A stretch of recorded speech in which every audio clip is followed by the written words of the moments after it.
Welcome to the MVP Show. Full show notes for this episode can be found at nz365guy.com/293. Before we start today, here's a quick message from our sponsors.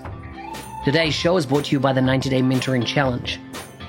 90 days is a long time. We can do a lot of change in that time. We can start new habits, start modeling behaviors that will bring about future that we want. That's some of the things I cover in the 90-Day Mentoring Challenge. I target it around folks that are in the BizApp space. In the past year, over 100 people last year came through the program. And we're looking for those numbers again this year. So if you want to engage, it's totally free. Go to nz365guy.com/mentor. Now, let's get on with the show. Today's MVP is from Brisbane, Australia. He's a solution specialist, a first-time MVP. He's actively involved in the Microsoft Dynamics 365 user groups, including the Power Platform. Check out his website at dannycahill.com. Danny, welcome to the show. Good morning, Mark. Thank you for having me. Did I pronounce Cahill right? Is that how you say your last name? Yeah, Cahill. Cahill? Yeah, that's fine. Yeah, thank you. It's good that you've got your full name as your domain name. I'm always a big proponent of getting the .com of your own name, because even if you didn't have your entire career in biz apps, you could still leverage that for anything that you do in your career. Yeah, absolutely. And look, I followed a bit of your advices as well. Wow. So you were mentioning that having your full name, if it's kind of not a common name, it's good practice. So yeah, kind of follow that advice. I like it. Tell me about, how you ended up in Brisbane. Tell us a bit about your family and what's life like for you. Yeah, of course. Thank you. So actually, a small correction. So I don't really live in Brisbane. I live about an hour south, which is the Gold Coast. Yeah, it's kind of the same area, but it's two different cities. But it's the party capital, right, of Australia. Yeah. That's where all the schoolies go, right, for end of year. Yeah, absolutely. It has lovely beaches, surfers paradise. There is a bit of this part of the Gold Coast where you have your nightclubs and everybody's going to party. But there are also amazing other areas as part of the Gold Coast South. You have 1 hour south Byron Bay, which is also quite known. You have the hinterlands, which is about half an hour drive inlands, which are, hills surrounded by rainforest, tropical rainforest, actually surrounding and on those hills, you can actually do some amazing walks. I heard some of the best weed in Australia is growing there as well. Oh, okay. Got the best climate conditions, apparently. Yeah, probably. The climate is amazing. And yeah, so we spent time with my family, 2 kids and wife, enjoying this magnificent playground, right? This nature, so the beach or the walks in the hinterland. So yeah, so. Where did you come from originally? Yeah, I'm half Polish, half Lebanese, Mark. I grew up in Congo in Africa. So my parents actually met there. I grew up there. I was born there. Spent most of my life there, by the way. I still have friends, and my father is still there, doing business. So he's traveling back and forth. So I grew up there, and then my parents traveled a bit as well. So they traveled to Belgium, Poland. So kind of followed them along the way. And I don't know, 5 years ago, I landed in Australia a bit by accident via work, right? So I knew someone, so I applied for a position in Malaysia, then that didn't came true. But then I got offered a position in Sydney. And then, the adventure started. And 5 years ago, we landed in Sydney, stayed in Sydney in Australia for 2.5 years. And then as I was traveling a bit for my work, I could visit all the other cities. And we kind of like Brisbane, like the Gold Coast and the beach. And we kind of made the move. Yeah. To relocate, yeah. So cool. Now, I noticed, when I was looking at your LinkedIn profile, you have a lot of web developer experience with Mindvalley, which, I got heavily and probably 2 years ago into a lot of Mindvalley content. What was that like working for that organization? Yeah, it was amazing, but it was, they were just starting. So we started, I think I was employee number 10 or something. Yeah, and it's actually where I met my wife. So my wife was employee number 7 or the other way around. Yeah. So we kind of started when it was really a startup with Vision. It was in a small kind of warehouse outside of Kuala Lumpur in Malaysia. And then, yeah, it was amazing. And then during that year, they kind of started growing pretty fast. And then we relocated to a very nice, shiny office in the center of the city. And then we effectively left because it was an internship for my wife and I. Actually, not for my wife, for myself. My wife has finished study at that time, but I had to go back and write my thesis in Poland. So went back for a year in Poland. My wife followed, my wife now, she followed me, and then, yeah, we kind of stayed in Europe from there. And then they grew up into a massive company. So I was developing in PHP. Yeah. Yeah. Wow. One of my key takeaways, from Vision and was, what he called bullshit rules. and, it really allowed me to examine my life and go, how many things were I brought up based on my parents' belief that were so-called rules, but at the end of the day were just bullshit. Like they were just an interpretation of the age that they grew up in. It wasn't really a rule. And it did make me challenge just a whole bunch of my thinking around that for the better. And I'd say, if my one takeaway from Mindvalley was to be absolutely that kind of examination, critical thinking, of what you've been brought up to believe. Yeah. Amazing content. Yeah, indeed. Yeah. So tell us a bit about, when you came to Australia, did you land straight in? Did you already have Dynamics experience by that point? I take it you must have, and that you then went after a Dynamics-related role? Yeah, look, I have been in Dynamics. I was lucky enough to fall into Dynamics straight after uni almost, right? So in Belgium, I was working for a consulting company that was not doing only Dynamics. We were doing multiple CRM systems and BI system implementation, but I was in the Dynamics team. So I started in CRM4, Dynamics CRM4, and then I started as a developer. Actually, I was doing a little bit of plugins and JavaScript and kind of messing around in the SQL database, where we had the on-prem times still. I learned some hard lessons. The fact that you said you're messing around in SQL, I'm like, red flag. Yeah, absolutely. We learned the hard ways, but it was good learning. I remember, by the way, messing around with the activity pointer party and all this shit in the database, and it causes a lot of grief. But yeah, that's how you learn, right? So Totally. Yeah, so I grew up my career started in CRM4, and then, from there I just stayed in Dynamics, followed all the versions. And then my role evolved from developer to functional. Then I kind of realized that I really like running workshops and being, client facing and kind of discussing requirements and so forth with clients. And yeah, I had various roles, from team lead to practice lead. I had in Sydney, I was 1 year practice manager, which was more a people management role. So yeah, I experimented a lot. So, when I talk to various MVPs around the world, and I ask them what's your Jedi skills? What's the kind of key thing for you that you really have invested a lot of time in and you're an expert in that area? For you in the landscape that is biz apps, what is that for you? What have you really dedicated your understanding, your thinking, your research to? Yeah, absolutely.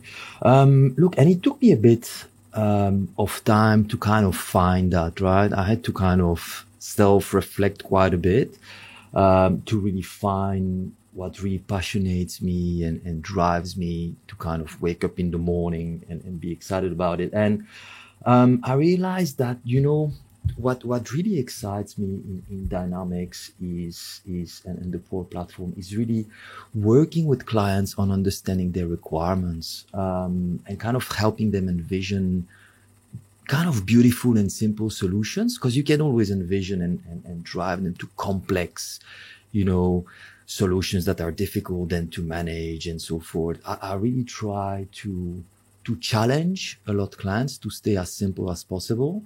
And I kind of realized that this is what I love doing. So I love discussing, I love workshopping, I love investigating. I'm curious when clients sends me, a list of requirements. I'm curious to understand more what is behind that. And I kind of realized that, spending time going through requirements, mapping them using the different tools. Like I use a lot of diagrams and visual because I'm kind of a visual person. So I realized that spending the time to go through requirements, discussing with clients about requirements, challenging them, and then mapping that out into diagrams, other visuals or other tools to help everyone getting to a shared understanding of requirements was really what was kind of passionating me, or that was really my passion.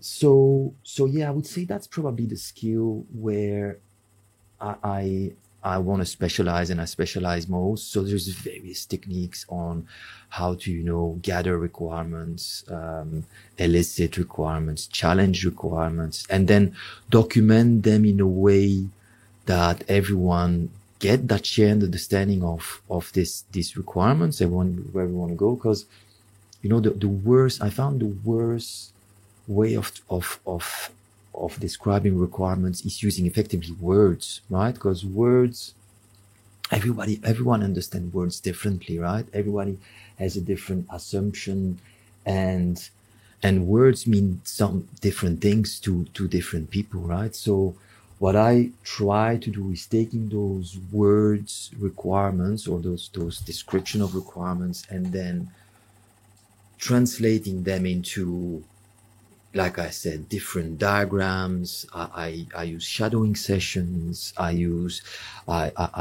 stories when I elicit requirements to kind of, talk the same language as client, and use real life examples. So all those techniques together,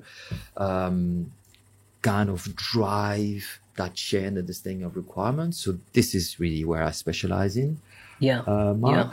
It's good. It's good. I find it interesting, across my career, employing many people in various roles that make up a practice. And one of the common denominators I'd get, it was easy to train staff on the technology, the skills, that type of thing. But what you're talking about here is what we would probably classify as soft skills, really being able to engage and understand a business and produce a solution that absolutely meets the expectations, both now and even forward in the into the future, and often the limitation was, you could go and do a business analyst course, which I found was so formal and stodgy and based on, if you like, kind of like 1960s type thinking. Where are resources out there for people if they really want to get good at, understanding requirements, eliciting that information from a customer, like taking the customer on a journey that gives them the ability to find their voice and express, as you say, what they want. And it might be, visual and how that is and how that's described, if we cater to the various personality types that might be involved. What type of resources are out there? I've heard that you are developing some, that you're actually putting trainings together. Can you tell us a bit about that? Yeah, absolutely. Look, and yeah, so I started putting together, and this is probably how I kind of got noticed a bit in the community, is that about 2 years ago, I started writing about those concepts. So I started writing about which diagrams to use, how to model solution, how to run workshops, how to, challenge requirements, how to identify ambiguous requirements, and what to do about this. And I kind of started writing about that because I couldn't find a lot of resources, especially there are resources in business analysis, and they are, as you said, right, they are quite theoretical, and also they don't really apply all the time to our Dynamics and Power Platform technologies that we implement. They are kind of general, right? So I wanted to put a bit of flavor and make them a bit more specific to the job I do. So I started writing articles and posting some of the diagrams. Almost 2 years ago, I started. And along that journey, I put together a bit of a content that I'm now sharing using my peer group. So the peer groups happens every 6 months, a year. I run kind of a training which is composed of videos and hands-on exercise, and then I finish the peer group with the live workshops. I have 2 live workshops at the end of a peer group to accommodate the different time zones, and we discuss all those techniques. And the idea is for me to kind of share my knowledge, but also get knowledge from all the participants, right? And understand how they would use some of the tools I presented, or if they know some of the tools or techniques they use, right? So I kind of started putting that together. I mean, but I also had to look around, right? So where I looked for resources, look, there are a couple of good learning on LinkedIn courses. They are, again, very generic. So what you have to do, and what I did, is taking some of those generic ideas and really experiment with them, right? And tweak them to adapt them to fit the Dynamics 365 and Power Platform project. And as I experimented and work with those tools along the way, you can kind of fine tune them to fit your Dynamics 365 and Power Platform project. And this is what I did with the content I'm now publishing, right? So yeah, I'll continue on putting together content. I'm offering also some coaching sessions to consulting companies, but also to end clients that, you know, for example, want to write RFPs or want to gather requirements or kind of put together requirements that can be then presented to a partner. I'm offering also those coaching services to clients so that they can better articulate and you know, put together a proper requirements, the proper requirements document with all kind of diagrams and the visions that they want to accomplish with the system, so that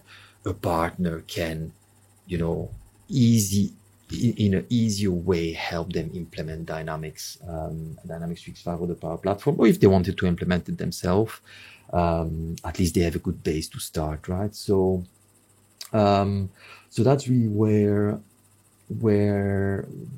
I spend my time, most of my time now. Another one where I get a lot of inspiration is the whole design thinking, concept. So there is various design thinking kind of methodologies. Look, I didn't follow a design thinking course, so to speak, but I follow a few of the different practices, and it's a lot about experimenting as well. So I experimented a lot of those different techniques, and now I picked a few that I think fit better for Dynamics 365 and Power Platform implementations. But it's a learning journey, right? You learn something theoretical, and then you have to spend enough time experimenting and testing it on the ground and fine tuning it, right? So yeah, so true. So what was your path to becoming an MVP? How who nominated you? How did you get into the program? Yeah, thank you. Yeah, look, so I was alluding to that a little bit already when I was discussing my content. So look, I mean, I knew the MVP program for years, right? As I was in Dynamics, so it was always kind of there and a bit of a long-term roles. I couldn't really picture really myself being an MVP for quite some time. In reality, I thought I didn't have, the knowledge and the commitment for many years. And then as I started writing and being involved in the community and seeing people, reacting and commenting on my articles and effectively helping me learn, because look, I started writing content to share with the community, but also to learn myself, because there is I found that there is no better way to learn as if you wanted to train someone, right? You trying to train someone will really help you learn and master the topic that you want to present, because you need to articulate it in a way to make it understandable for others, right? So I really started writing 2 years ago about those concepts, requirements, and envisioning in Dynamics 365. And then I got a lot of feedback from people commenting and contributing and to my knowledge. And as I was writing and contributing to the community, that idea of becoming an MVP kind of came back. But I was still I was seeing the amount of time and resources, for example, you were putting in, Gus, Neil, and for quite a bit, I thought, man, I would never be able to put such a quality and so much content, right? It's just too much. But then as I was writing, as I said, more people commenting, and I found a lot of enjoyment and I liked actually writing and investigating and researching and sharing with the community, and it became a priority, right? Sharing content and developing myself became a priority. So I made enough time over the last few months, years, to dedicate enough time to write articles and contribute. And then from one day to another, noticed a bit more within the MVP community. So I knew Neil Benson, because he's also from Brisbane. So I had regular chats with him. And at some point, I don't know, a conversation eluded where Neil kind of proposed to coach me and mentor me if I wanted to be an MVP, to kind of guide me through the steps. Of course, I accepted his generous offer, and had kind of guided me. And then I enrolled also in your 90-day mentorship program, Mark, which helped me tremendously, right? Because you really touch on those 6 essential topics, right? And also I remember your mentoring challenge really kind of made me realize that I can present. I learned how to record myself on your mentorship program, because you're forcing people to, you really help people getting comfortable presenting in front of the camera and recording themselves, right? That was a huge step forward for me, right? So I guess with Neil's help, your help, a couple of the other MVPs, also kind of contributing and encouraging me. After 1.5 years maybe of starting writing and contributing, Microsoft, not really a friend, but a Microsoft colleague reached out and asked if I would like to be an MVP, because she would like to nominate me. And and then I think Neil probably backed that nomination. And then 3 or 4 months later, it happened. It was a great journey. Just that journey on becoming an MVP was amazing. Yeah, and it definitely is a journey. Well, I see that our time is up, and so I'd love to, throw some quick fire questions your way and see how you can handle the pressure. Sound good? Yeah, no worries. Okay, let's see. Here's the first one. If you could have any one fictional character as your friend, who would it be and why? Oh, fictional character. Donald Duck, maybe? Any reason?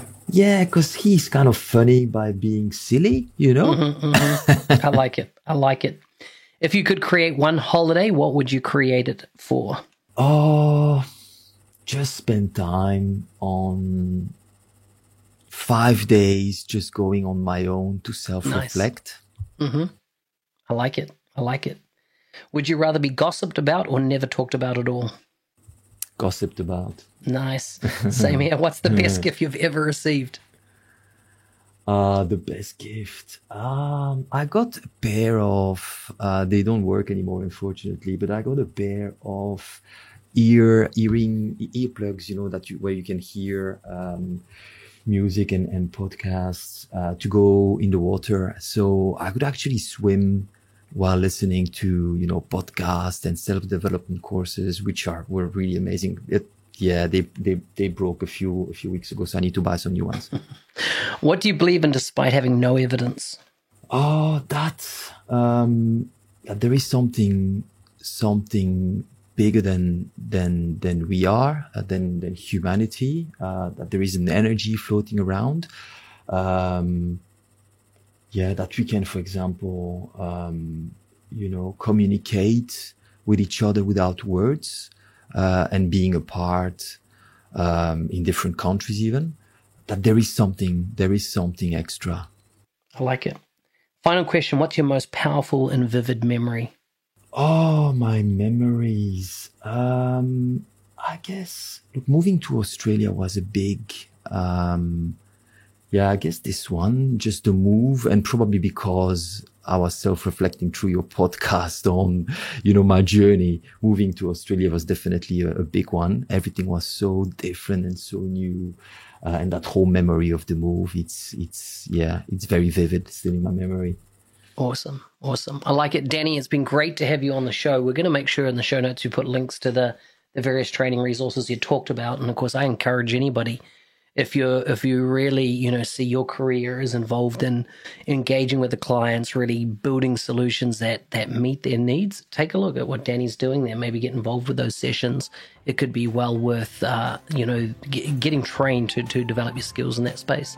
Otherwise, Danny, we'll make sure we, let you know on Twitter and LinkedIn and stuff when we publish. Thanks again. Thank you for having me, Mark. Bye.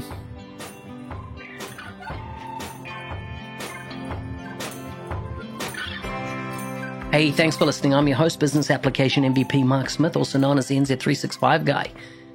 Please like and subscribe in your favorite podcast player. Please leave a review. I'd love it if you would go up to nz365guy.com/review. Tell me what you think. Let me know what you would like to see, guests, etc. on the show. Otherwise, stay safe out there and see you next time.